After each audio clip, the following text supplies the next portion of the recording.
السلام علیکم۔ ناول محبت پرست قسط نمبر 3۔ موسم کے بعد میری طبیعت پر سب سے گہرے اثرات یادوں اور احساسات کے مرتب ہوتے تھے۔ میں ماضی میں گمسم رہنے والا شخص ہرگز نہیں تھا۔ رؤف مجھ سے کہا کرتا تھا کہ لوگ یا تو ماضی میں زندہ رہتے ہیں یا حال میں، مگر تم واحد شخص ہو جو مستقبل میں جی رہے ہو۔ میں ہنس دیتا، وقت کی قید سے کون رہائی پا سکتا ہے؟ ماضی میں گم رہنا محرومی کی علامت ہے اور مجھے محرومی سے ڈر لگتا ہے۔ حال کا میرے نزدیک سرے سے وجود ہی نہیں، کیونکہ جس لمحے کو ہم حال کہتے ہیں اسی لمحے تو وہ ماضی میں بدل چکا ہوتا ہے۔ لے دے کے مستقبل ہی بچتا ہے۔ انسان اب سے ماضی کے فرار حاصل کرنے میں کامیاب ہو جائے تو سیدھا مستقبل میں پہنچ جاتا ہے۔ میرے نزدیک ماضی اور حال کی نسبت مستقبل میں جینا زیادہ دل فریب ہے۔ میری بات سن کر وہ سٹپٹا گیا۔ تمہارا وقت اور احساسات کا فلسفہ میرے جیسے کوڑ مغز کی سمجھ سے تو بالا تر ہے۔ میں نے اسے بغور دیکھا۔ زندگی میں چیزوں کی بذات خود کوئی حیثیت نہیں ہوتی، انہیں اہمیت دے کر ان کی قیمت انسان خود متعین کرتا ہے۔ کوئی بھی چیز اتنی ہی اہم ہوتی ہے جتنی ہم اسے بنا دیتے ہیں۔ میرا مزاج ایسا ہی ہے، ایک بار کسی سے وابستہ ہو جاؤں گا تو اسی سے جڑا رہوں گا۔ اس نے حسب توقع فکر مندی کا اظہار کیا۔ مجھے ڈر لگتا ہے خدا نخواستہ تمہیں کسی نشے کی لت نہ پڑ جائے، تم اسے بھی کبھی نہیں چھوڑو گے۔ میں مسکرا دیا۔ وفاداری صرف کتوں کو ہی جانچنے کا پیمانہ نہیں، انسان سے بھی وفاداری کی منحا کر دیں تو باقی صرف درندگی بچتی ہے۔ دنیا میں بہت ہی کم لوگ ہوں گے جنہیں پہلی محبت 30 سال یا اس سے زیادہ عمر میں ہوئی ہو۔ میں بھی ان میں سے ایک تھا۔ کہتے ہیں اس قسم کی محبت جوڑوں کے دائمی درد کی طرح ہے، جو مسلسل درد سر بنا رہتا ہے اور اگر بروقت علاج نہ ہو تو انسان کو لاغر کر کے رکھ دیتا ہے۔ 90% جوڑوں کا درد تعویذ سے جاتا ہے۔ محبت کے لیے تعویذ محبوب بذات خود ہوتا ہے۔ اس مرض سے چھٹکارا پانے کے لیے اسے ہی گلے لگانا پڑتا ہے۔ اسی رات منیب بھائی کا فون آ گیا۔ امی سے ملے 2 مہینے بیت چکے تھے۔ حسب معمول انہوں نے میرے نام حکم نامہ جاری کر دیا تھا۔ میں نے اگلے ہی دن آفس جا کر 1 ہفتے کی چھٹی لی، ایئر ٹکٹ بک کی اور کراچی کے لیے روانہ ہو گیا۔ رات کو میں دیر سے پہنچا تو امی میرا انتظار کرتے کرتے سو چکی تھیں۔ میں منیب بھائی اور مومنہ بھابھی کے ساتھ کچھ دیر گپ شپ کرنے کے بعد سونے کے لیے اپنے کمرے میں چلا آیا۔ اگلی صبح ناشتے پر امی اور مومنہ بھابھی نے میرے گرد گھیرا تنگ کرنا شروع کر دیا۔ کیا کمی ہے اس میں؟ یقین کرو تمہارے ساتھ بہت جچے گی۔ بھابھی کے منہ سے اس کی حمایت میں چند شناسا سے جملے سننے کے بعد میں سوچنے لگا کہ اس میں کمی کیا ہے۔ یہ تو میں نہیں جانتا اور نہ ہی کوئی تجزیہ کیا ہے۔ البتہ یہ خوبی ضرور ہے کہ وہ بھابھی کی پسندیدہ کزن ہے۔ ہر انسان کے ساتھ تو بہت سے لوگ جچتے ہوں گے، مگر یہ زندگی گزارنے کا پیمانہ تھوڑی ہے۔ ہر ساتھ جچنے والا زندگی بھر ساتھ چل سکے اور اسے متحرک اور دلکش بھی بنا دے، یہ ضروری تو نہیں۔ میں نے چائے کا کپ تھاما اور جا کر صوفے پر بیٹھ گیا۔ یہ ارینج میرج بھی کمال کی چیز ہے۔ لوگوں کی ظاہری خوبصورتی، خد و خال، قد کاٹ، خاندانی اثر و رسوخ، مالی حیثیت، ہر چیز کا ڈنڈ پیل اور ناپ تول سے موازنہ کیا جاتا ہے، سوائے ان دونوں کے مزاج اشنائی کے جنہوں نے تمام عمر ایک دوسرے کو جھیلنا ہوتا ہے۔ اس سلسلے میں نہ تو کوئی سوال نامہ پر کروایا جاتا ہے، نہ ہی کوئی انٹرویو منعقد ہوتا ہے۔ میرے نزدیک تو شادیوں کا طریقہ کار ہی غلط سلط بنیادوں پر استوار ہے۔ بھابھی ڈائننگ ٹیبل پر برتن سمیٹتے سمیٹتے رک گئیں اور میری جانب متوجہ ہو گئیں۔ شادی جب تک وقوع پذیر نہ ہو ایک مذہبی اور سماجی فریضہ ہوتی ہے، اور جب یہ فرض ادا ہو جائے تو سمجھوتہ بن جاتی ہے۔ یہ تمہاری انجینئرنگ سائنس تھوڑی ہے جس پر نیوٹن کے فارمولے لاگو ہو سکیں اور یہ فیصلہ سائنسی نظریات اور قوانین کی روشنی میں کیا جائے۔ سائنس مشینوں کی حد تک مؤثر اور کارآمد ہے، انسانی جسم کو بھی سمجھ سکتی ہے، کسی حد تک انسانی رویوں اور نفسیات کو سمجھنے کے کام آتی ہے، مگر جہاں انسانی رویوں، مذہبی عقائد اور کلچر کا تصادم شروع ہوتا ہے وہاں نہ تو تمہاری سائنس کام آتی ہے اور نہ ہی انجینئرنگ۔ حقیقت تو یہ ہے کہ کچھ انسانوں کے رویے میں تھوڑی بہت ترمیم ہو سکتی ہے، یا کسی خاص منظر نامے میں محدود وقت کے لیے کچھ لوگوں کو سدھایا جا سکتا ہے، انسانوں کو بھی بھلا کبھی بدلا جا سکتا ہے۔ بہت مشکل ہے، شاید ناممکن۔ اس لیے تمام مذاہب اور ملکی قوانین انسانوں کو بدلنے کی بجائے جزا اور سزا کے ذریعے سدھارنے اور قابو میں لانے پر زور دیتے ہیں۔ اسے قابو کرنے اور راہ راست پر رکھنے کے لیے قانون کے شکنجے میں جکڑا جاتا ہے۔ سائنس نے انسان کے بارے میں آج تک جو سب سے بڑی دریافت کی ہے وہ شاید یہی ہے کہ اسے بدلا نہیں جا سکتا۔ تم چپ کر کے وہی کرو جو تمہیں گھر کے بڑے کہہ رہے ہیں۔ میں نے چائے ختم کر کے کپ ڈائننگ ٹیبل پر ٹکا دیا۔ لگتا ہے آج کل آپ انسانی نفسیات اور سوشیالوجی پر کوئی فلسفیانہ قسم کی کتاب پڑھ رہی ہیں۔ وہ بے ساختہ ہنس پڑی۔ ہم بھی پڑھ سکتے ہیں، تم اکیلے ہی تو فلاسفر نہیں ہو اس گھر میں۔ کچھ لوگوں کا مقابلہ کرنے کے لیے فلسفہ پڑھنا مجبوری بھی تو بن جاتا ہے۔ بھابھی کی بات سن کر میں بھی ہنس پڑا۔ امی ہماری معمول کی نوک جھونک سنتے ہوئے خاموشی سے ناشتہ کرنے میں مگن تھیں۔ میں واپس اپنے موضوع پر آ گیا۔ کتنی عجیب بات ہے، اسکول میں محض اگلی جماعت میں منتقل ہونے کے لیے اچھا خاصا امتحان لیا جاتا ہے، مگر شادی کے لیے کوئی ٹیسٹ نہیں ہوتا۔ صرف پارٹیز اور فنکشنز میں سرگرمیوں کی ترتیب، مینو اور کھانے کے ذائقے اور شادی ہال کے چناؤ کو ولین حیثیت حاصل ہوتی ہے۔ بھابھی برتن سمیٹ کر امی کے سامنے بیٹھ چکی تھیں۔ محبت کی شادیوں کا بھی یہی حال ہے بھیا۔ شادی سے پہلے محبوب کو دور کی ایک خاص قسم کی اینک لگا کر دیکھا جاتا ہے۔ جب وہ زندگی میں آ جائے تو وہ اینک کام کرنا چھوڑ دیتی ہے۔ قریب سے اس کا اصل چہرہ دیکھ کر انسان کو جھرجھری سی آ جاتی ہے۔ شاید اسی لیے محبت کی شادیاں زیادہ ناکام ہوتی ہیں۔ یہ کیسی محبت ہے جس میں دو لوگ چند برس بھی اکٹھے رہنے کے روادار نہیں ہوتے؟ ریموٹ محبت بھی تو ہو سکتی ہے۔ محبت بعید نام تو کبھی نہیں سنا، میں نے ہنستے ہوئے کہا تو وہ بھی ہنس پڑی۔ محبت کی شادیوں میں دراصل شادی ناکام نہیں ہوتی، محبت ناکام ہوتی ہے۔ شادی پر تو محبت کا بھرم رکھنے کے لیے ناکامی کا ملبہ ڈالا جاتا ہے، کیونکہ محبت ناکام ہونے میں انسان کو اپنی شکست نظر آتی ہے۔ انسان فتح یاب ہو نہ ہو اسے فرق نہیں پڑتا، مگر وہ اپنے آپ کو ہارتا ہوا نہیں دیکھ سکتا۔ اس کی ساری جد و جہد شکست سے بچنے کے لیے ہوتی ہے۔ اب تو بھابھی نے امی اور منیب بھائی کو بھی اپنے ساتھ ملا لیا تھا۔ ویسے تو امی شادی کے لیے مجھ پر گزشتہ 2 برس سے دباؤ ڈال رہی تھیں، مگر میں ہمیشہ ٹال دیتا۔ مگر آج کل انہوں نے بھی بینش کی بھرپور وکالت شروع کر دی۔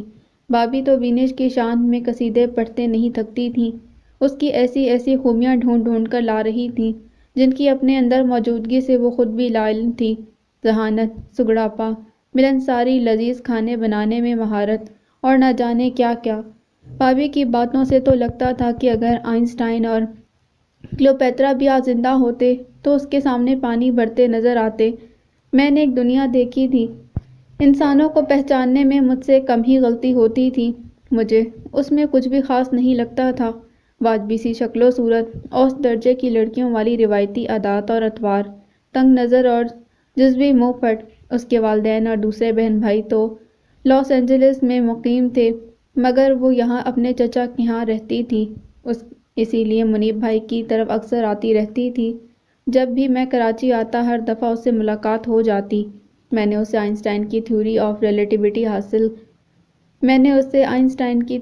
ریلیٹیوٹی حل کرتے دیکھا تھا، نہ نہاری کے علاوہ کوئی کھانا بناتے، لیکن بھابھی اس کی تعریف میں ہمیشہ زمین اور آسمان کے کلابے ملاتی نظر آتی تھیں۔ میں نے امی سے صاف صاف کہہ دیا کہ میں شادی کے بارے میں ضرور سوچوں گا، لیکن بینش سے تو بالکل نہیں۔ امی تو خاموش ہو گئیں، مگر بھابھی کا منہ 2 دن تک لٹکا رہا۔ البتہ روانگی کے وقت وہ مجھے اسی اتفاق سے ملی تھیں جس سے ہمیشہ الوداع کرتی تھیں۔ اس بار تو میری خلاصی ہو گئی تھی، مگر میری رسک اسسمنٹ بتا رہی تھی کہ اب امی اور بھابھی کی پسند کی شادی کا خطرہ میرے سر پر منڈلانے لگا تھا۔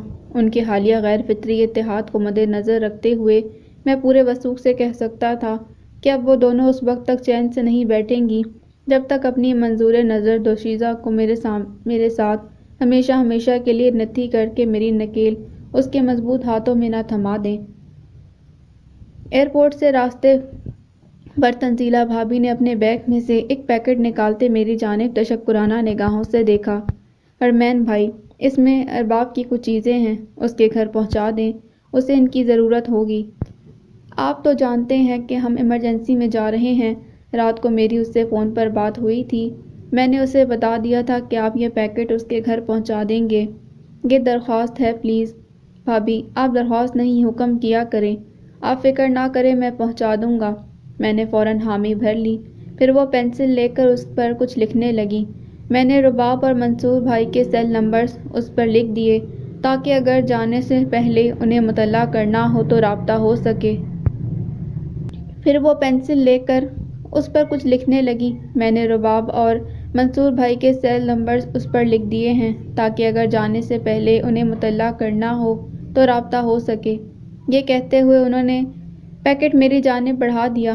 اندھا کیا چاہے، دو آنکھیں۔ میں نے پیکٹ لے کر گاڑی میں رکھ لیا۔ لینڈ کرتے ہی میسج کر دینا، اور ہاں، راستے میں بھی رابطے میں رہنا تاکہ خیریت پتہ چلتی رہے۔ میں نے رؤوف کو تنبیہ کی اور پھر بھابھی کی جانب متوجہ ہوا۔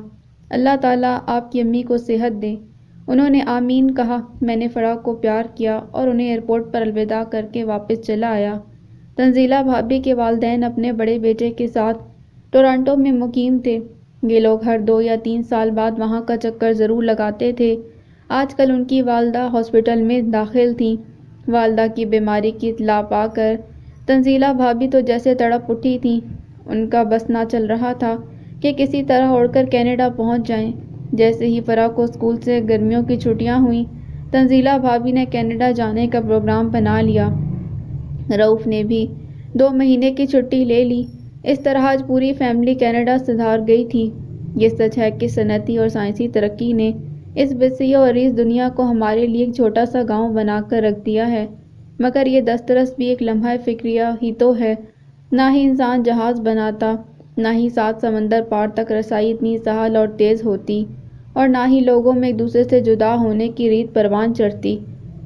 انسان نے اس دنیا میں کیسے کیسے عقدے وا نہیں کیے، پہاڑوں، ہواؤں اور سمندروں کو مسخر کرنے سے لے کر کتنی ہی دیو ہیکل چیزوں پر قابو پا چکا ہے۔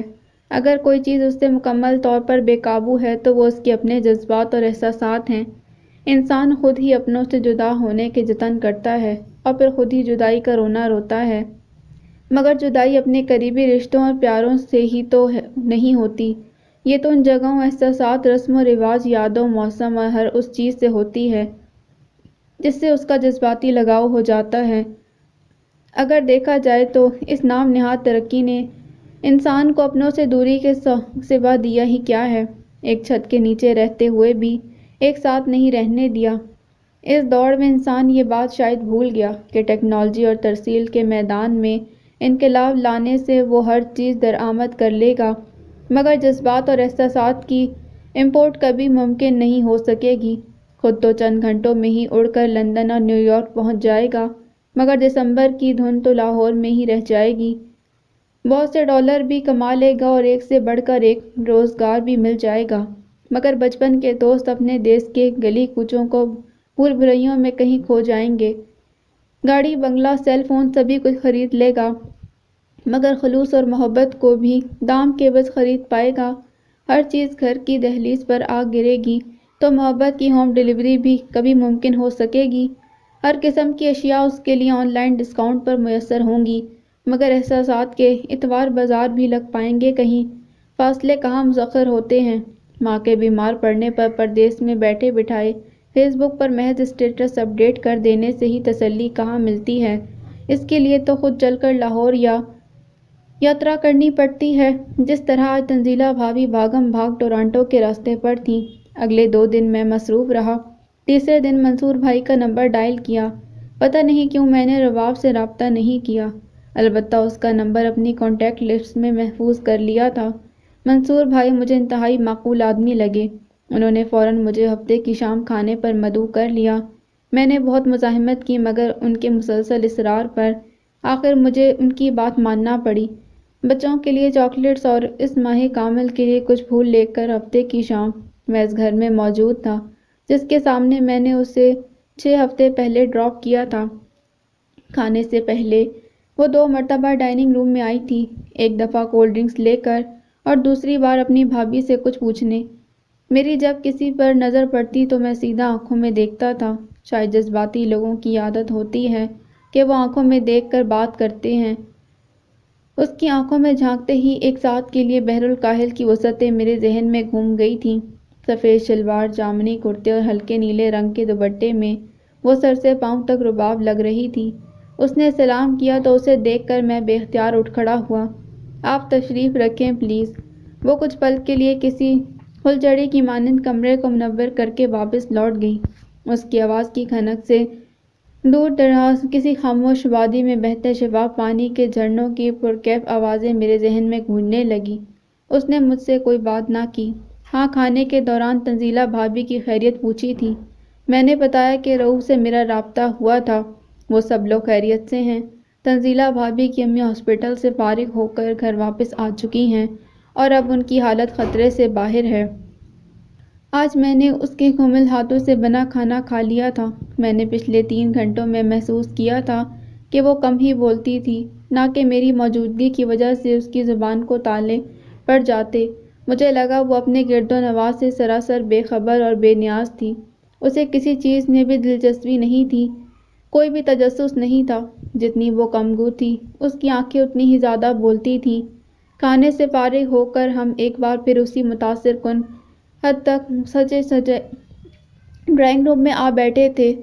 ڈرائنگ روم کے فرش سے چھت تک اونچی اور دیوار کے کونے سے لے کر دوسرے تک پھیلی کھڑکی غالباً گھر کے صحن سے متصل تنگ سی گلی میں کھلتی تھی، جو ہرے بھرے پودوں اور رنگ برنگے پھولوں سے لدی بارہماسی بیلوں سے بھری ہوئی تھی۔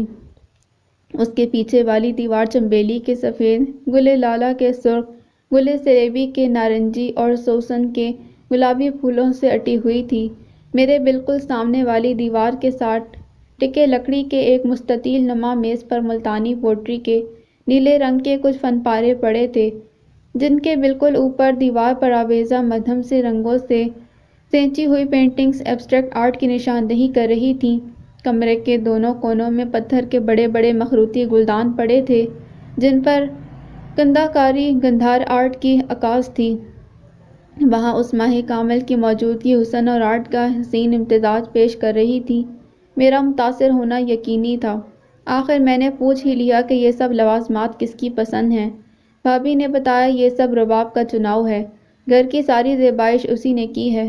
اس نیلے رنگ کی پوٹری میں میرا شوق اور دلچسپی دیکھ کر اس ماہ رخ نے بتایا کہ یہ کاشی کاری کا آرٹ ہے، جو صدیوں پہلے چین کے شہر کاشغر سے شروع ہوا تھا، پھر عراق اور ایران سے ہوتا ہوا برصغیر پہنچا اور مغلوں کا منظور نظر بن کر ہندوستان کے مختلف علاقوں میں پروان چڑھتا رہا۔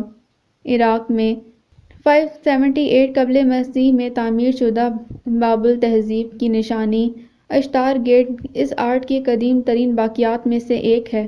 ان دستکاریوں کو نیلا رنگ دینے کے لیے کاپر آکسائڈ اور کوبالٹ آکسائڈ کی آمیزش سے مزین کیا جاتا ہے۔ ہمارے ہاں آج کل یہ آرٹ حکومت کی عدم پشت پناہی اور وسائل نہ ہونے کی وجہ سے ملتان، ٹھٹہ، اچ اور سیہون شریف میں اپنی آخری سانسیں گن رہا ہے۔ اسی طرح نظر انداز ہوتا رہا تو جلد ہی یہ بھی ناپید ہو کر عجائب گھروں کی زینت بن کر رہ جائے گا۔ دھیرے دھیرے وہاں موجود دوسرے بہت سے فن پاروں کی طرح تاریک تہوں کے نیچے دب کر وقت کی بھول بھلیوں میں کہیں گم ہو جائے گا، اور اس کے صدیوں پر محیط تاریخ محض کاغذ کے چند صفحات کا نصیب سیاہ کرنے کے کام آیا کرے گی۔ تہذیبوں کی اصل موت ان کے کلچر اور آرٹ کے ختم ہونے سے ہوتی ہے۔ جب تک ان سے وابستہ آرٹ کسی نہ کسی شکل میں باقی رہتا ہے، تہذیبیں بھی کسی نہ کسی صورت مختلف صدیوں کے درمیان محو سفر رہتی ہیں۔ میں آرکیالوجی کی ایک طالب علم کی حیثیت سے آرٹ کی معاونت کے لیے ایسی چیزیں خرید لیتی ہوں۔ اس طرح ان فنکاروں کی بھی حوصلہ افزائی ہوتی ہے، جو محدود وسائل اور بہت سے مسائل کے باوجود اس کو زندہ رکھنے کی تگ و دو میں رہتے ہیں۔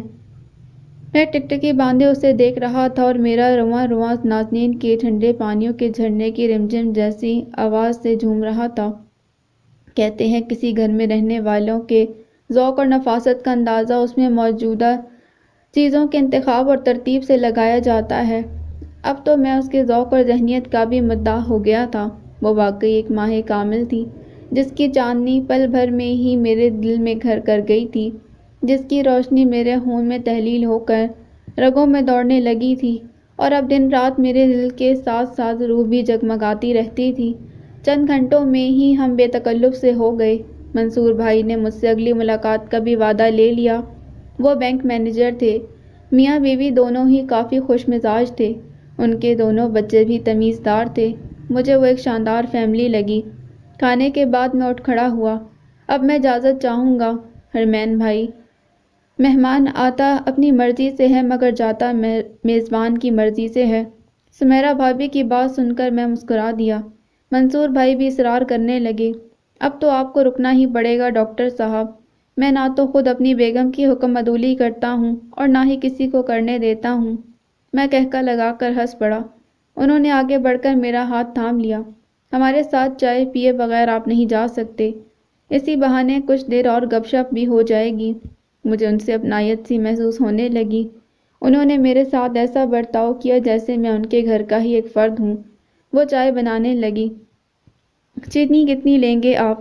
میں نے اس کی آنکھوں میں باقاعدہ جھانکتے ہوئے کہا۔ 2 چمچ۔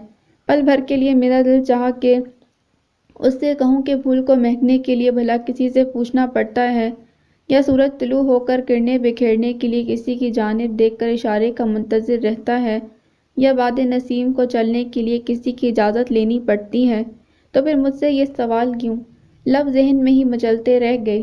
آپ کپ کو صرف ایک بار چھو لیں، چاہے کیا، میرے لیے تو یہ فضا بھی شیر و شکر ہو جائے گی۔ مگر میں چپ رہا۔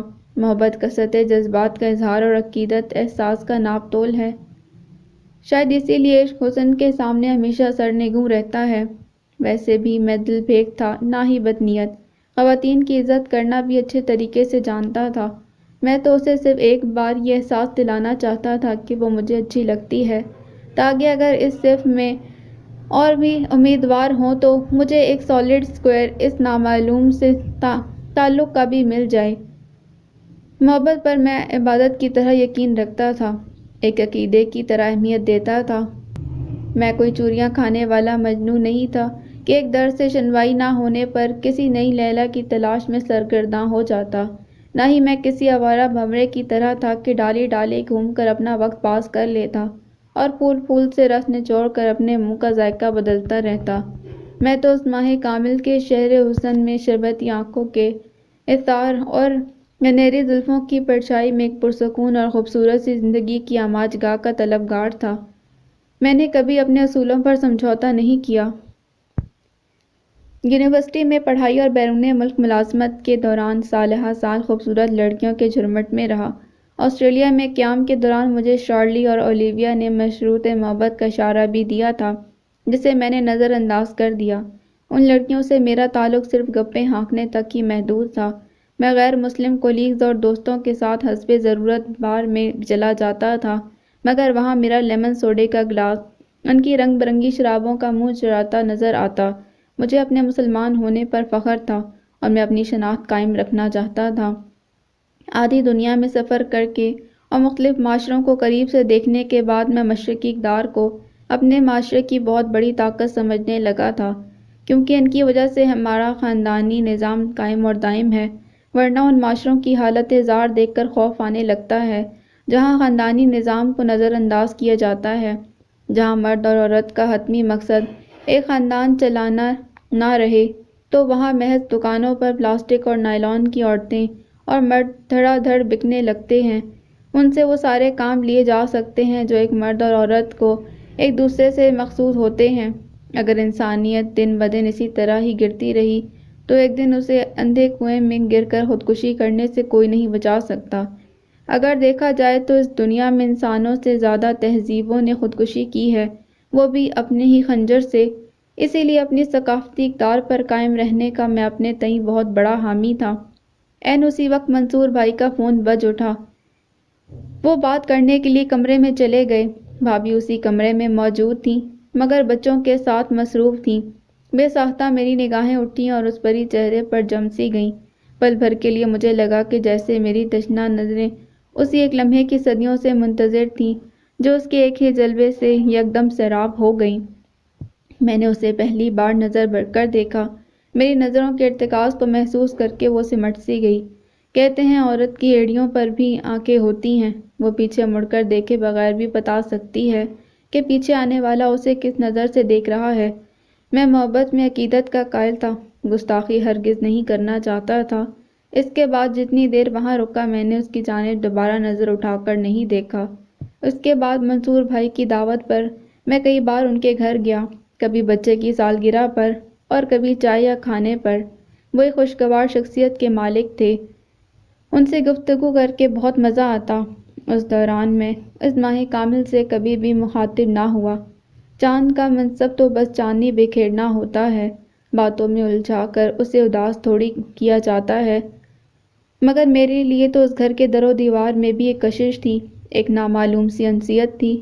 یہ اس کے غربت کی تاثیر تھی یا ان دریچوں پر سب اس کے لمس کے احساس نے انہیں میرے لیے پرکشش بنا کر رکھ دیا تھا؟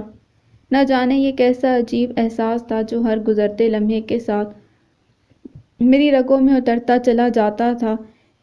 اس کے لمس کے تخیل میں کوئی طلسم مصر تھا جس نے اسے منسوب مٹی اور پتھر کی معمولی سی چیزوں کو بھی میرے لیے گوہر نایاب ہی تو کر دیا۔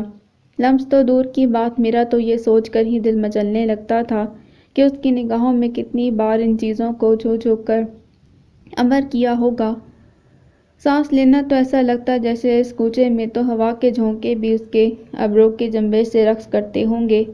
جتنی دیر میں وہاں موجود رہتا میرا دل ارباب کی کسی نامعلوم سی دھن پر جھومتا رہتا، مگر کئی احساس اظہار کے لیے لفظوں کی قید سے آزاد ہو جاتے ہیں۔ دل چہروں کو منور کرتے ہیں اور چہرے شعاعیں خارج کرنے لگتی ہیں۔ میرے لیے تو اپنے دنوں کو سنہرا کرنے، شاموں کو پر رونق بنانے اور راتوں کو جگمگانے کے لیے اس ماہ کامل کی ایک ہی کرن کافی تھی۔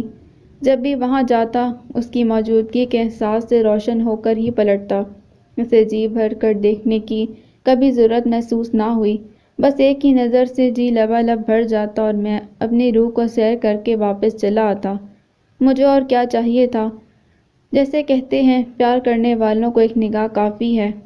پھر ایک دن مجھے منصور بھائی کا فون آیا، انہوں نے مجھے کھانے پر مدعو کر لیا۔ میں نے بہت دنوں بعد اسے دوبارہ دیکھا۔ اس رات جب میں اس کے گھر واپس پلٹا تو پھر مطالعہ نہ کر سکا۔ کتاب کھوکھلی، مگر پڑھنے کی بجائے صفحات الٹ پلٹ کر دیکھتا رہا۔ ہر صفحے پر لفظوں کے پس منظر میں اس کا عکس ابھر آتا۔ پڑھائی میں دل کچھ جم نہ سکا، جمتا بھی کیسے؟ الف لیلہ کی ایک پری کی دلکش کہانی سننے کے بعد ان بھاری بھرکم کتابوں میں اب رہ ہی کیا گیا تھا جو میرے لیے دلچسپی کا باعث ہوتا؟ اب تو مجھے کسی بھی قیمت پر اوقاف تک رسائی چاہیے تھی۔ میں راستے میں آنے والی ہر طرح کی رکاوٹوں، جنات کے حملوں اور سامری جادوگروں کی چال بازیوں سمیت ہر خطرے سے نبردآزما ہونے کے لیے سربکف تھا۔ مگر ایک سادہ سی بات میری سمجھ میں نہیں آ رہی تھی۔ وہ تنزیلہ بھابھی کی کلاس فیلو تھی، ان کی شادی کو تو 7 سال بیت چکے تھے، مگر وہ اب بھی اکیلی تھی، اگرچہ وہ دیکھنے میں اتنی عمر کی نہیں لگتی تھی۔ منصور بھائی نے مجھے بتایا کہ جب ان کی والدین کا انتقال ہوا تو رباب میٹرک میں تھی، اس کے بعد انہوں نے ہی اس کی کفالت کی تھی۔ وہ خطرناک حد تک خوبصورت تھی، اس کے باوجود اس وقت تک اس کا اکیلا رہنا میری سمجھ سے بالا تر تھا۔ اب میں اس کے بارے میں سنجیدگی سے سوچنے لگا۔ پکے ہوئے پھلوں کے درخت پرندوں کی ہماج گاہ بن جاتے ہیں، اس طرح ہاتھ پہ ہاتھ دھرے بیٹھے رہنے سے رسیلے پھل لوفر طوطوں کے ٹھونگوں کا نشانہ بن جاتے ہیں۔ میرے ذہن نے تیزی سے کام کرنا شروع کر دیا۔ بستر پر لیٹا کتاب سینے پر رکھی میں سوچ رہا تھا کہ تنزیلہ بھابھی اس کے بارے میں معلومات کا واحد ذریعہ تھی اور میری دسترس میں بھی تھی، لیکن بدقسمتی سے وہ کینیڈا جا کر بیٹھ گئی تھی۔ آج کل وہ اپنی والدہ کی تیمارداری میں مصروف تھی، اسی لیے میں انہیں ڈسٹرب نہیں کرنا چاہتا تھا۔ ویسے وہ تو 2-2.5 ماہ میں واپس آنے والی تھی، مگر میرے لیے یہ بہت لمبا عرصہ تھا۔ لے دے کے میرے پاس اس کا کانٹیکٹ نمبر ہی رہ جاتا۔ کہتے ہیں اس جنگ میں کوئی کسی کا اتحادی نہیں ہوتا، میرا واحد اتحادی جس جنگ میں اس کے کاندھے سے کاندھا ملا کر برابر لڑی تھی اور اب میرا ساتھ دینا جس پر واجب تھا، وہ تو خود کینیڈا جا کر سسرال کے چرنوں میں بیٹھ گیا تھا۔ مجھے رؤف پر سخت غصہ آ رہا تھا۔ آخر میں نے صورتحال میں خود ہی نبرد آزما ہونے کا فیصلہ کیا۔ سیل فون اٹھایا اور اس کا نمبر ڈائل کر دیا۔ دوسری رنگ پر ہی کال ریسیو کر لی گئی۔ میں خاموش رہا۔ ہیلو ہیلو، میں نے سلام کیا۔ اس نے جواب دیا مگر میری آواز نہ پہچان سکی۔ میں کس سے بات کر رہی ہوں؟ ہرمین منور۔ اب دوسری جانب خاموشی چھا گئی۔ کیا ہم کچھ دیر بات کر سکتے ہیں؟ میں نے خاموشی کا تسلسل توڑا۔ جی بولیں۔ اس کا لہجہ سپاٹ تھا۔ میں آپ سے ملنا چاہتا ہوں۔ کیوں اور کس رشتے سے؟ میں نے برجستہ جواب دیا۔ ملنے سے ہی تو رشتے بنتے ہیں۔ معافی چاہوں گی، میں آپ سے نہیں مل سکتی۔ اس کے ساتھ ہی کال منقطع کر دی گئی۔ میں نے دوبارہ نمبر ملایا۔ جی اب کیا کہنا چاہتے ہیں آپ؟ بتایا تو ہے، ایک ضروری بات کہنی ہے۔ بولیں۔ اس طرح نہیں، کہیں سکون سے بیٹھ کر تخلیے میں کرنے والی بات ہے۔ آپ تعلیم یافتہ ہیں اور بھلے انسان معلوم ہوتے ہیں، میری بات سمجھنے کی کوشش کریں۔ میں آپ سے نہیں مل سکتی۔ آپ جو بھی کہنا چاہتے ہیں ابھی کہہ لیں، اور مہربانی کر کے آئندہ مجھ سے رابطہ کرنے کی کوشش مت کیجیے گا۔ اس نے سیدھا سیدھا میری قسمت کا فیصلہ ہی سنا ڈالا تھا۔ مجھے لگا اپنے دل کی بات کہنے کا میرے پاس یہ آخری موقع ہے۔ آپ مجھے اچھی لگتی ہیں۔ میری لڑکھڑاتی زبان پر چند ٹوٹے پھوٹے روایتی سے الفاظ پھسلے تھے۔ مطلع کرنے کا شکریہ، مگر مجھ سے مطلب؟ اس کے لہجے میں سختی مزید جھلکنے لگی۔ منجر روح کو سیراب کرنے کے لیے میٹھے پانیوں کے شفاف چشموں تک رسائی چاہیے۔ میں نے اپنا مدعا بیان کیا۔ وہ میری بات سن کر کچھ لمحوں کے لیے سن ہو گئی۔ آپ کی طبیعت ٹھیک ہے؟ طبیعت ہی تو ٹھیک نہیں تو پھر ڈاکٹر کے پاس جائیں۔ کچھ امراض سے چھٹکارا پانے کے لیے علاج کی نہیں، فزوں گری کی ضرورت ہوتی ہے۔ مجھے دوا نہیں، تریاک چاہیے۔ آپ کو کچھ اندازہ ہے کہ آپ کس سے کیا کہہ رہے ہیں؟ لگتا ہے آپ اپنے ہوش و حواس میں نہیں۔ وہ ایک دم تلخ سی ہو گئی۔ میں مکمل ہوش و حواس میں ہوں۔ جو بھی کہہ رہا ہوں بہت سوچ سمجھ کر کہہ رہا ہوں۔ آپ میرے بارے میں کچھ بھی تو نہیں جانتے، شاید اس لیے ایسی انہونی باتیں کر رہے ہیں۔ کچھ انہونیاں بھی تو ہونے کے لیے وارد ہوتی ہیں۔ میرا آپ کو مشورہ ہے کہ اپنا وقت ضائع نہ کریں۔ آپ کے نزدیک وقت انسان کے جذبات سے زیادہ قیمتی ہے؟ کیا مطلب؟ وقت ضائع نہیں ہونا چاہیے۔ انسان کے جذبات اور احساسات بھلے خاک ہو جائیں۔ خدا حافظ۔ کال ایک بار پھر منقطع کر دی گئی۔ میں نے پھر سے نمبر ملانا چاہا، مگر ایک مخصوص آواز نے میری سماعت میں زہر گھول کر مجھے مطلع کیا کہ میں اس معززین سے بات کرنے کا استحقاق کھو چکا ہوں۔ میرا نمبر بلاک کر دیا گیا تھا۔ انسان جب حد سے زیادہ بے بس ہوتا ہے تو سب سے پہلے الفاظ پر اپنا اختیار کھونے لگتا ہے۔ یہ الفاظ ہی تو ہیں جن پر قطعاً لگ جانے سے ہم اپنے احساسات کے اظہار کے ساتھ ساتھ شخصیت کا ادراک بھی کھو دیتے ہیں۔ مجھے پہلی بار احساس ہوا کہ ہمارا اظہار دوسروں کی اجازت اور توجہ کا کس قدر مرہون منت ہوتا ہے، اور ہمارے الفاظ اپنی اہمیت سمیٹنے کے لیے کسی کی سماعت کے کتنی بے بسی کی حد تک محتاج ہوتے ہیں۔ ہماری زندگی میں سب سے بااثر شخص وہ ہوتا ہے جس کے سامنے ہمارے لفظ اس وقت تک مومل رہتے ہیں جب تک وہ انہیں اپنی سماعت دے کر معافی نہ عطا کر دے۔ اگر وہ نظر انداز کر ڈالے تو ہمارے الفاظ ہوا میں دباؤ اور لطافت کی چند بھٹکتی موجوں کے سوا کچھ بھی نہیں ہوتے۔ اس کا دو ٹوک اور کڑا سا انکار سن کر میری حالت ایسی ہو گئی تھی جیسی کٹہرے میں کھڑے مجرم کی سزائے موت سن کر ہوتی ہے۔ آج میرے اوپر ایک اور عقدہ یہ کھلا کہ کسی انسان کے لیے سب سے مشکل مرحلہ اپنی ذات کی نفی برداشت کرنا ہے۔ اس کے رویے سے مجھے اپنی تذلیل بھی محسوس ہوئی اور بے بسی بھی۔ میں ڈر سا گیا کیونکہ میں جانتا تھا کہ انسان کی ضرورت پوری نہ ہو تو محض پریشانی ہوتی ہے، خواہش پوری نہ ہو تو مایوسی، اور اگر یہی خواہش حسرت میں بدل جائے تو اس کا ملال انسان کو احساس کمتری میں مبتلا کر سکتا ہے، اور احساس کمتری میں مبتلا انسان اپنی ہی نظر میں گر جاتا ہے۔ وہ کسی اور سے محبت کرتی ہے، یا میں اس سے اچھا نہیں لگتا، یا پھر میرے بارے میں یہ سوچتی ہوگی کہ ہر راہ چلتی لڑکی کو میں اسی طرح اپنی محبت کے جال میں پھنسانے کے جتن کرتا ہوں۔ اس طرح کے بہت سے زہر میں ڈوبے نشتروں جیسے چپتے سوالات میری ذہن کے کینوس پر ابھر کر اس میں چھید کرنے لگے، مگر میں تو حتی الامکان احساسات اور محبت کی پوجا کرنے والا شخص تھا۔ اس کی میرے بارے میں اتنی لاپرواہی مجھے اندر ہی اندر دیمک کی طرح چاٹ رہی تھی۔ میں ایک بار اسے بتانا چاہتا تھا کہ میں غلط نہیں ہوں، محبت کو تعلق کی معراج سمجھتا ہوں، مگر اب اس سے رابطے کا کوئی ذریعہ تھا نا امید۔ اس سے پہلے زندگی میں میرا مورال کبھی بھی اتنا کم نہیں ہوا تھا۔ اس جذبے کو اگر میں کوئی نام دے پاتا تو یہی کہتا کہ میری اسے جذباتی وابستگی ہو چکی تھی، اور یہ میری سب سے بڑی کمزوری تھی۔ میں اپنے سے وابستہ چیزوں اور رشتوں کی بے انتہا قدر کرتا تھا اور انہیں سنبھال کر رکھتا تھا۔ اپنے آپ کو میں اگر کسی سے ایک بار جوڑ لیتا تو اس سے الگ ہونا میرے لیے کسی صورت ممکن نہیں تھا۔ مجھے اب احساس ہوا تھا کہ محبت پر وحشت کا آسیب ہے۔ وحشت نے میرے ساتھ لپٹنا شروع کیا تو شام کو لائسن چلا آیا۔ میں وہاں دیر تک بیٹھا اپنے آپ کو کہہ کر تسلی دیتا رہا کہ وہ مجھے جانتی تک نہیں، تو پھر اسے میرے جذبوں کی صداقت کا اندازہ کیسے ہو سکتا ہے۔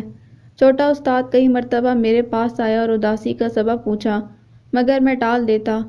وہ ہر بار میرے سامنے چائے کا ایک اور کپ رکھ کر میرے چہرے کی جانب دیکھ کر لوٹ جاتا۔ اس رات میں وہاں دیر تک بیٹھا یہ سوچتا رہا کہ عورت اور مرد کی فطرت میں شاید یہ فرق ہے کہ عورت مرد سے اظہار محبت میں پہل کر دے تو وہ نہ چاہتے ہوئے بھی اس پر یقین کر لیتا ہے، مگر جب مرد عورت سے اظہار محبت کرتا ہے تو وہ چاہتے ہوئے بھی اس پر یقین نہیں کر پاتی جب تک وہ کوئی گارنٹی مہیا نہ کرے۔ مرد کو اپنی محبت ثابت کرنی پڑتی ہے، ہر روز تجدید وفا کر کے اس کا یقین دلانا پڑتا ہے۔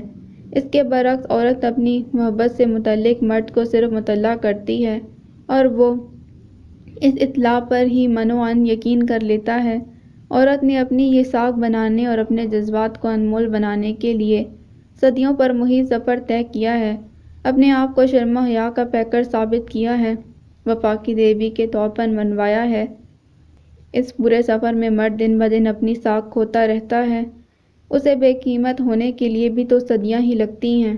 اس دنیا میں جتنی تعداد میں مضبوط کردار کی عورتیں بستی ہیں، شاید اتنی ہی تعداد میں کمزور کردار کے مرد رہتے ہیں۔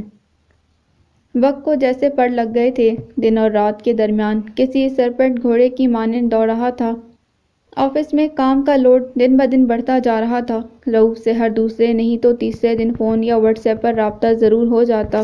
اس کے علاوہ میری زندگی میں اور تھا ہی کون جو مجھے سمجھ سکتا، جس کے سامنے میں اپنا دل کھول کر رکھ سکتا، اپنے دل کا حال کہہ کر بوجھ ہلکا کر سکتا یا کوئی بھی فیصلہ لینے سے پہلے مشورہ کر سکتا۔ امی کو میری شادی اور مومنہ بھابھی کو بینش کے ساتھ جوڑی دیکھنے کا جنون تھا۔ آج کل تو وہ اس مسئلے کے علاوہ کسی بھی موضوع پر بات کرنے کو تیار نہ تھیں۔ اٹھتے بیٹھتے سوتے جاگتے ان کے دل میں میرے ماتھے پر صحرا سجانے کی امنگ کروٹ لیتی تھی۔ منیب بھائی مجھ سے پیار تو بہت کرتے تھے مگر ویسے ہی خاموش طبع واقع ہوئے تھے۔ کم گو تو وہ بچپن سے ہی تھے، مگر شادی کے بعد ان کے طریقہ گفتگو میں کافی حد تک تبدیلی آ گئی تھی۔ جب بھی بولتے اپنا نقطہ نظر بیان کرنے سے پہلے مومنہ بھابھی سے اس کی توثیق کروانا ضروری سمجھتے تھے۔ میں اپنی ہی دنیا میں مگن تھا۔ جب بھی تنہائی محسوس کرتا میں رؤوف سے رابطہ کر لیتا۔ اس مہینے کئی بار رؤوف سے بات ہوئی تھی۔ ایک دو مرتبہ تنزیلہ بھابھی سے بھی سرسری سی بات چیت ہو گئی تھی۔ کل میں نے ان سے والدہ کی خیریت دریافت کی اور ان کے کینیڈا میں قیام کے بارے میں پوچھا تو وہ مجھے اپنے معاملات سے متعلق تفصیل سے آگاہ کرنے لگی۔ یہاں بہت زیادہ سردی ہے، درجہ حرارت صفر سے بھی نیچے، -60 ڈگری۔ آپ تو جانتے ہیں ہم گرم ممالک کے باسیوں کی اتنے شدید موسم سے مطابقت نہیں ہوتی۔ فرح تو 2 مرتبہ بیمار پڑ چکی ہے۔ میں نے فون کال کے پس پردہ اصل مدعا بیان کیا۔ رؤوف آج کل کہاں مصروف ہے، کتنے دن بیت گئے بات ہی نہیں ہو پائی۔ وہ ہنس پڑی۔ رؤوف کینیڈا میں سول انجینئرنگ کی جاب کے مواقع پر تحقیق میں مصروف ہیں۔ اس وقت تو بھائی جان کے ساتھ کسی کام کے سلسلے سے باہر گئے ہوئے ہیں۔ ہم ابھی بات ہی کر رہے تھے کہ رؤوف بھی آ گیا۔ جیسے ہی اس کی آواز میری سماعت سے ٹکرائی، میرے منہ سے بے ساختہ نکلا، لگتا ہے ٹورانٹو میرے بھائی کے دل کو بھا گیا ہے۔ میری بات سن کر اس نے ایک ٹھنڈی یخ آہ بھری۔ کیوں اپنے بھائی کے زخم کریدتے ہو؟ یہ بات تو پرانی ہو چکی، جب ہماری رائے کی بھی کوئی اہمیت تھی۔ اب تو جو چیز تمہاری بھابھی کے دل کو بھا جائے اسی کو ہی اپنی پسند کہنا پڑتا ہے۔ میں نے اس کی طبیعت میں ابھرتی ہوئی مایوسی کا احساس دلایا۔ آج کل تم ڈراؤنی باتیں کرنے لگے ہو، اس نے برجستہ جواب دیا۔ حقیقت اکثر ڈراؤنی ہوتی ہے۔ تم شکر کرو بھوت خانے میں نہیں رہتے، جتنے مزے کر سکتے ہو کر لو۔ تو محبت اب تمہیں بھوت خانہ لگنے لگی ہے؟ محبت پریوں کا دیس تو شادی سے پہلے ہوتی ہے، شادی کے بعد یہ کسی بھوت خانے سے کم نہیں۔ اس کے بعد ہم دونوں ہی کہکا لگا کر ہنس پڑے۔ اگلے مہینے میں آفس کے کام کے سلسلے میں 2 ہفتوں کے لیے دبئی چلا گیا۔ وقت وہاں تیز گام کی طرح دوڑتا ہے۔ ایسے شہر دن اور رات کی قید و بند سے آزاد ہو جاتے ہیں۔ پیسے کی ریل پیل کے زور پر دن صحرا کی تپتی لو میں بھی پر رونق رہتے ہیں اور راتیں رقص شباب کی سحر انگیزی کی وجہ سے جاگتی ہیں۔ پہلے دن ہی آفس سے واپس لوٹا تو میں نے راشد سے رابطہ کر لیا۔ ہم تقریباً 2 سال بعد ملے تھے۔ جب میں دبئی میں مقیم تھا تو ہر ہفتے ملاقات ہو جاتی تھی۔ رات کے کھانے کے بعد ہم ہوٹل کی لابی میں چائے کے سہارے دیر تک بیٹھے رہے۔ کاروبار کیسا چل رہا ہے؟ وہ کچھ دیر مجھے غور سے دیکھتا رہا، جیسے میں نے کوئی انہونا سوال کر دیا ہو۔ پھر اس نے لابی میں رنگ برنگے مشروب کے گلاس تھامے، نیم برہنہ پریوں پر ایک طائرانہ سی نگاہ ڈالی۔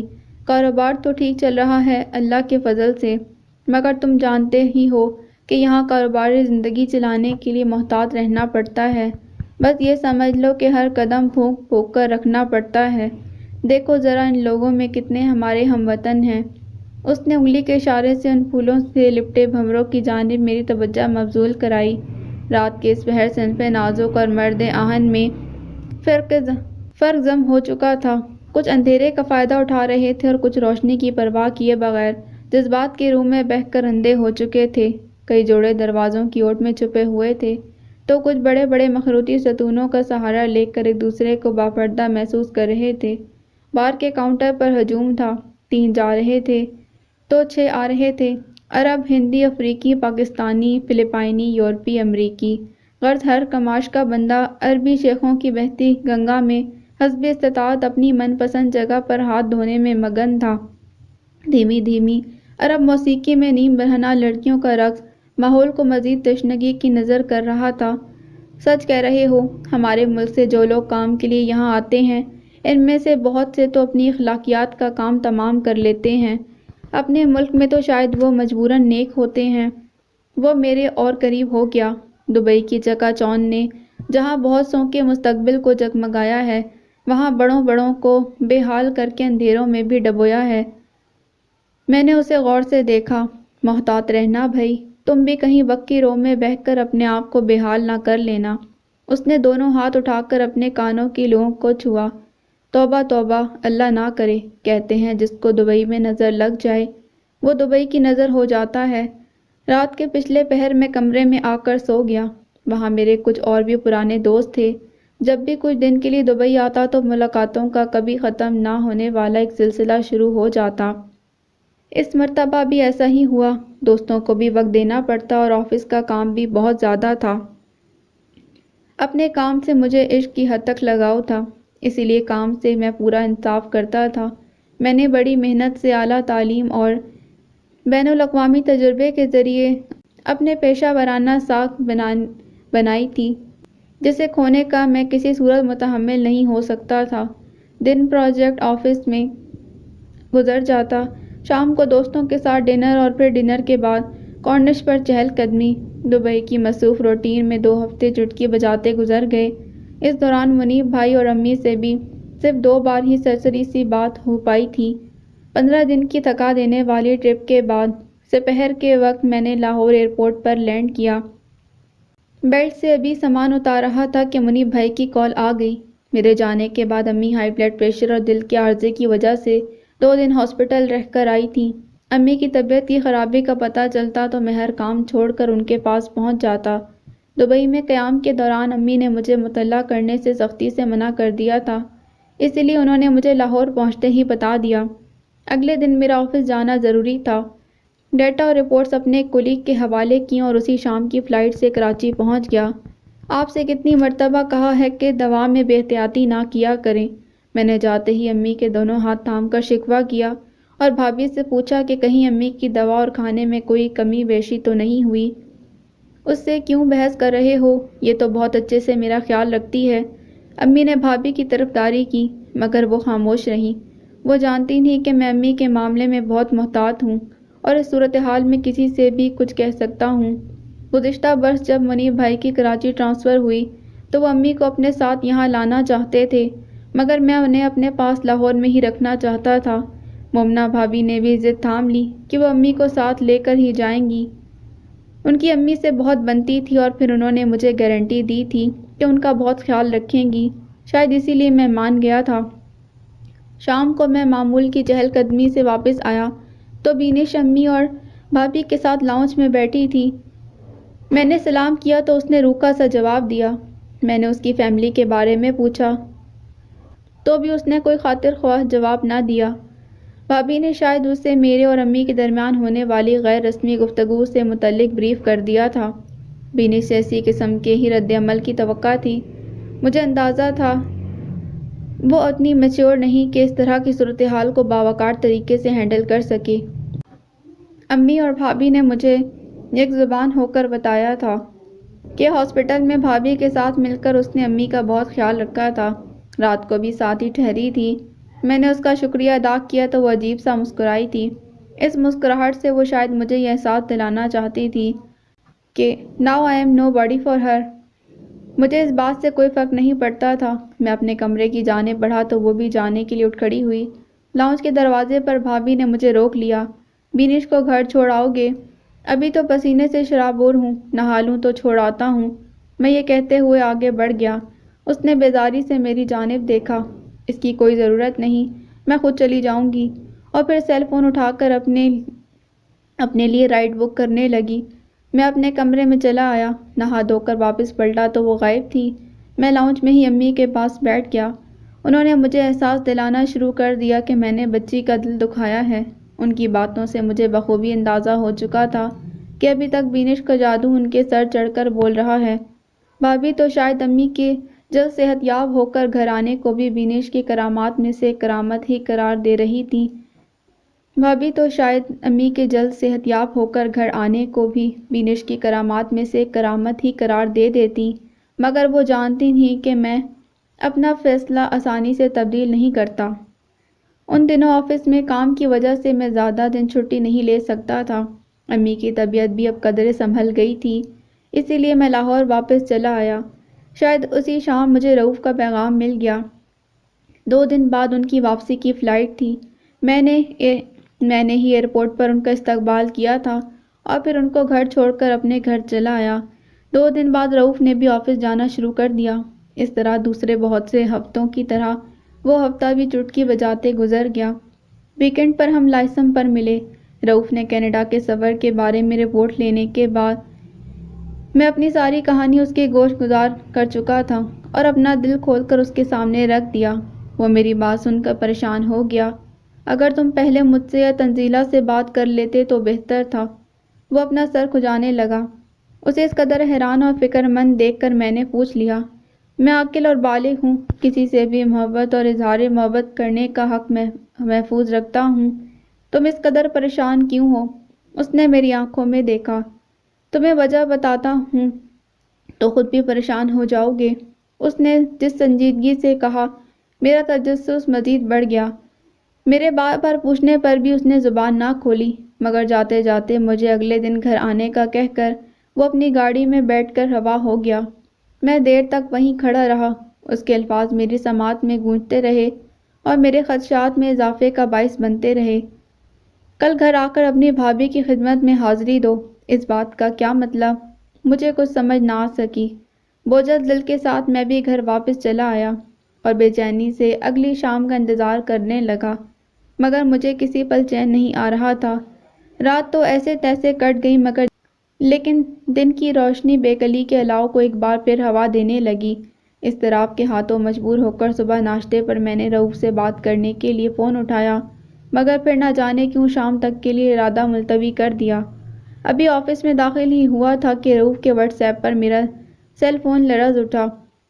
تمہاری بھابھی نے تمہیں شام کو کھانے پر بلایا ہے۔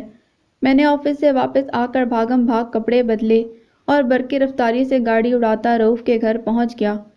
رؤوف نے مومنہ بھابھی کو ابھی تک کچھ نہیں بتایا تھا۔ اس کے یہ الفاظ ان کے لیے کسی دھماکے سے کم نہ تھے۔ موصوف آخر کار ایک دوشیزہ کی زلفوں کا اسیر ہو چکا ہے اور ان کی گھنیری چھاؤں میں استراحت کا طلبگار ہے۔ رؤوف کی زبان سے ثقیل اردو کے یہ الفاظ ابھی پوری طرح ادا بھی نہ ہو پائے تھے کہ تنزیلہ بھابھی حسب توقع چل ہی تو پڑی اور آگے بڑھ کر میرے پاس صوفے پر براجمان ہو گئیں۔ کون ہے وہ خوش روح جو میرے معصوم سے بھیا کے دل پر قبضہ جما کر بیٹھ گئی ہے؟ ان کی آنکھوں میں خاص قسم کی چمک ابھر آئی۔ وہ مجھ سے اکثر کہا کرتی تھیں کہ آپ کو کسی سے محبت ہوگی تو سب سے پہلے مجھے بتائیے گا، میں اس خوش نصیب کو بتاؤں گی کہ اللہ تعالیٰ نے اسے کس نعمت سے نوازا ہے اور اسے کیا چاہیے؟ خوش شکل پی ایچ ڈی انجینئر، روشن مستقبل، ذہین اور سب سے بڑھ کر مخلص اور سچی محبت کرنے والا۔ کبھی رؤوف کو چڑھانے لگتی، میرے اس بھائی میں تو ایسی معصومیت ہے that I could imagine in a man۔ میں ان کے اس اخلاص اور پیار پر ہنس دیتا۔ بھابھی، سب بہنوں کو ہی اپنے بھائی معصوم اور شوہر گھاک لگتے ہیں۔ رؤوف نے انہیں اس قدر پرجوش دیکھا تو چپ نہ رہ سکا۔ پہلے سن تو لو کہ وہ پریوش ہے کون، اس کا انتخاب شاید تمہیں ہضم نہ ہو۔ بائی دا وے، اس معاملے میں تو یہ میری توقع پر بالکل پورا اترا ہے۔ تنزیلہ بھابھی نے میری جانب سوالیہ نظروں سے دیکھا۔ کون ہے وہ؟ رباب۔ ان کا منہ کھلے کا کھلا رہ گیا۔ یہ دوسرا دھماکہ پہلے دھماکے سے کہیں زیادہ طاقتور تھا۔ ان کے چہرے کے تاثرات کا اتار چڑھاؤ دیکھ کر پل بھر کے لیے مجھے ایسا لگا کہ جیسے ان کے سر کے عین اوپر کوئی بم پھٹ گیا ہو۔ ان کے ساری کی ساری مسکراہٹ اور آنکھوں کی چمک ایک ہی لمحے میں ہوا ہو گئی ہو، اور کپکپاہٹ ہونٹوں پر بمشکل یہ چند الفاظ لے آئی تھی۔ آپ کو کچھ اندازہ ہے کہ آپ کیا کہہ رہے ہیں؟ میں نے انہیں تفصیل سے آگاہ کیا۔ بھابھی، میں گزشتہ 3 ماہ سے آپ کا انتظار کر رہا ہوں۔ آپ میری مدد کریں پلیز، میں اس کے بغیر نہیں رہ پاؤں گا۔ حرمین بھائی، اس میں کوئی شک نہیں کہ رباب بہت اچھی لڑکی ہے، مگر پھر بھی آپ کو کوئی فیصلہ کرنے سے پہلے اس کے بارے میں جان لینا چاہیے تھا۔ محبت ایک جذبہ ہوتا ہے، فیصلہ نہیں۔ یہ کوئی کاروبار تھوڑی ہے کہ میں فیصلہ کرنے کے لیے اعداد و شمار کرتا۔ یہ فیصلہ تو خدا کرتا ہے جس نے ہمیں جوڑوں میں بنایا ہے۔ وہ جس کے دل میں جس کے لیے چاہتا ہے محبت ڈال دیتا ہے۔ اس میں میرا کوئی اختیار تھوڑی ہے۔ وہ کچھ دیر مجھے غور سے دیکھتی رہیں اور پھر انہوں نے جو بم میرے سر پر پھوڑا، اس نے میری زندگی کی ساری ترتیب کو جیسے تہس نہس کر کے ہی تو رکھ دیا۔ آپ جانتے ہیں کہ رباب طلاق یافتہ ہے۔ اس کی ایک بچی بھی تھی جو 6 ماہ کی عمر میں ہی اسے چھوڑ کر اس دنیا سے ہمیشہ کے لیے چلی گئی تھی۔ رباب کی شادی ہماری شادی سے 1 سال پہلے ہوئی تھی۔ لڑکا دبئی میں کسی کمپنی میں ملازمت کرتا تھا۔ وہ لوگ منصور بھائی کے کسی کولیگ کے جاننے والے تھے۔ وہ پاکستان آیا، منصور بھائی اس سے ملے، جو جانچ پڑتال کرنی تھی کی اور شادی کر دی۔ اس نے دبئی واپس جا کر جلد ہی رباب کے لیے ویزے کا بندوبست کر دیا۔ اس طرح شادی کے 3 ماہ بعد وعدے کے مطابق رباب کو بھی وہاں بلا لیا گیا۔ شروعات کے چند مہینے تو کچھ ٹھیک گزرے، پھر آہستہ آہستہ اس نے اپنا رنگ دکھانا شروع کر دیا۔ وہ نفسیاتی مریض تھا۔ شروع میں تو کسی ماہر نفسیات سے علاج بھی کروا رہا تھا اور میڈیسن پر تھا۔ کچھ مہینوں بعد اس نے وہ بھی ترک کر دیا۔ وہ رباب کو ذہنی اور جسمانی طور پر اذیت دینے لگا۔ پھر لڑائی جھگڑے معمول بن گئے۔ وہ شراب اور کباب کا عادی تھا۔ کثرت معکشی نے اس کے ذہن کو مفلوج کر کے رکھ دیا۔ کبھی کسی ہمسائے کا نام لے کر الزام لگاتا اور کبھی کسی کزن کا الزام لگا کر مار پیٹ کرتا۔ رباب جیسی باحیا اور خوددار لڑکی میں نے اپنی زندگی میں نہیں دیکھی۔ میں اسے یونیورسٹی کے وقت سے جانتی ہوں اور اس کی پارسائی کی گواہ ہوں۔ بھابھی کی بات سن کر مجھے اپنے پیروں تلے سے زمین کھسکتی محسوس ہوئی۔ پل بھر کے لیے لگا کہ جیسے کسی تپتے صحرا کی دہکتی ہوئی لو کے جکڑ میں میرے چہرے کو جھلسانے لگے ہوں۔ انہوں نے میرے اترے ہوئے چہرے کی جانب ایک نظر دیکھا، مگر آج وہ شاید مجھے رباب سے منسوب ہر وہ بات بتا دینا چاہتی تھیں جو میں اس کے بارے میں سننا تو درکنار کبھی سننے کا تصور بھی نہیں کر سکتا تھا۔ لہٰذا انہوں نے اپنی بات جاری رکھی۔ ماں باپ اس کی اس دنیا میں تھے نہیں، بھائی اور بھابھی کو وہ پریشان نہیں کرنا چاہتی تھی، اس لیے اپنا گھر بچانے کے لیے ہر ظلم اور تذلیل برداشت کی۔ سالہ سال ہر روز اپنی ذات کی نفی برداشت کرتی رہی۔ ہمارے معاشرے کی عورت کا یہ المیہ ہے کہ وہ اپنا گھر بچانے کے لیے سب کچھ برداشت کر لیتی ہے، اپنے تمام حقوق جو اسے مذہب اور معاشرہ دیتا ہے ان سے دستبردار ہونے کے لیے تیار ہو جاتی ہے تاکہ اس کا گھر بچا رہے، کچھ رشتے جڑے رہیں، ہمارے خاندانی نظام کا فخر قائم رہے۔ یہ اس کی فطرت ہے۔ عورت کے برابر برداشت اللہ تعالیٰ نے کسی مخلوق میں نہیں رکھی۔ یہ عورت کا ہی ظرف ہے۔ مرد کو اگر چند مہینے اس طرح کے کرب سے گزارا جائے تو وہ مرنے مارنے پر اتر آئے۔ رباب نے ہر وہ چیز برداشت کی جو اسے کبھی نہیں کرنی چاہیے تھی۔ آخر شادی کے 2 سال بعد اللہ تعالیٰ نے اسے ایک بیٹی سے نوازا۔ اس قسم کے عذاب سے تو چار ہر عورت کی طرح رباب نے بھی امید باندھ لی تھی کہ شاید اب وہ سدھر جائے گا، مگر غدے کی دم کبھی سیدھی نہیں ہوتی، لہٰذا صورتحال بد سے بدتر ہوتی چلی گئی۔ بیٹا کیوں نہیں پیدا کیا؟ یہ کس کی اولاد ہے؟ رباب کو اس نے 5 سالوں میں ایک مرتبہ بھی پاکستان نہیں آنے دیا، کیونکہ اسے ڈر تھا کہ کہیں وہ منصور بھائی کے سامنے اس کا پول نہ کھول دے۔ پھر ایک دن بچی سخت بیمار پڑ گئی، اس نے ہاسپٹل نہ جانے دیا۔ معصوم بچی نے رباب کے ہاتھوں میں ہی جان دے دی۔ میں بھی ایک عورت ہوں، میں آپ کو پورے تیقن سے بتا سکتی ہوں کہ عورت اپنی ذات پر تو ہر نوعیت کا ظلم برداشت کر سکتی ہے، مگر اس کے بچے کو زخم پہنچے اس کا اندیشہ بھی ہو تو وہ موت سے بھی لڑ جائے گی۔ یہ اس کی برداشت کی حد ہے جو قدرت نے متعین کر دی ہے۔ جس دن عورت نے اس سے انحراف کیا تو وہ عورت کے مرتبے پر رہے گی، نہ ماں کے۔ بھابھی یہ بتاتے ہوئے زاروں کے تار رو پڑی۔ رؤوف بھی اپنے جذبات پر قابو نہ رکھ سکا۔ تنزیلہ، تم اس لیے رو رہی ہو کہ تم ایک عورت ہو، اور میں اس لیے کیونکہ میں ایک بیٹی کا باپ ہوں۔ البتہ میں ایک بت کی طرح ساکت تھا۔ ہم پتہ نہیں اکثر یہ بات کیوں بھول جاتے ہیں کہ ہر مسکراتا چہرہ خوشیوں کا عکاس ہوتا ہے، نہ ہر دمکتا چہرہ کسی شناسائی کا پرتو، اور نہ ہی ہر جھلملاتی روشنی جشن کی علامت ہوتی ہے۔ کچھ مسکراہٹیں شاید کسی دکھ کی کوکھ سے جنم لیتی ہیں، جن کا مصرف صرف غم پر پردہ ڈالنا ہوتا ہے۔ ہر حسن کے نصیب میں ہی پذیرائی ہو، ضروری تو نہیں۔ نہ تو محبت حسن کی باندھی ہے اور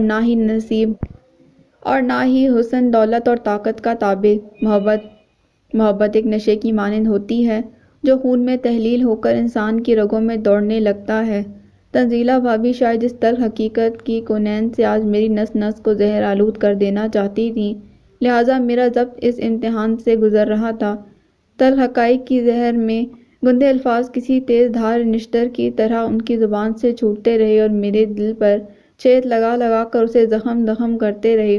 رباب منصور بھائی سے خود بات نہیں کرنا چاہتی تھی، انہوں نے اسے باپ کی طرح پالا تھا، وہ ان کی آنکھوں میں آنسو کیسے دیکھ سکتی تھی؟ 2 سال قبل رباب نے مجھے صورتحال سے آگاہ کیا۔ میں اور رؤوف نے جا کر منصور بھائی سے بات کی۔ وہ خود دبئی گئے اور رباب کو اس درندے کے چنگل سے چھڑوا کر پاکستان لے آئے۔ پاکستان آتے ہی اس نے خلا لے لی۔ کم از کم 1 سال وہ شدید صدمے اور نفسیاتی دباؤ کا شکار رہی۔ مکمل نارمل زندگی میں آنے کے لیے آج بھی وہ اپنے آپ سے نفسیاتی جنگ لڑ رہی ہے۔ آپ کے ساتھ اس نے جو رویہ اختیار کیا، مجھے اس پر ذرا بھی حیرانگی نہیں ہوتی بھی کیوں؟ اتنا کچھ ہو جانے کے بعد وہ کسی مرد پر کیسے اعتبار کر سکتی ہے؟ اس کا تو اس سے پہلے محبت نام کی کسی چیز سے شاید تعارف بھی نہ ہوا ہوگا۔ بھابھی کی باتیں سن کر میں ششدر رہ گیا تھا۔ اس انکشاف نے مجھے صحیح معنوں میں جھنجھوڑ کر رکھ دیا تھا۔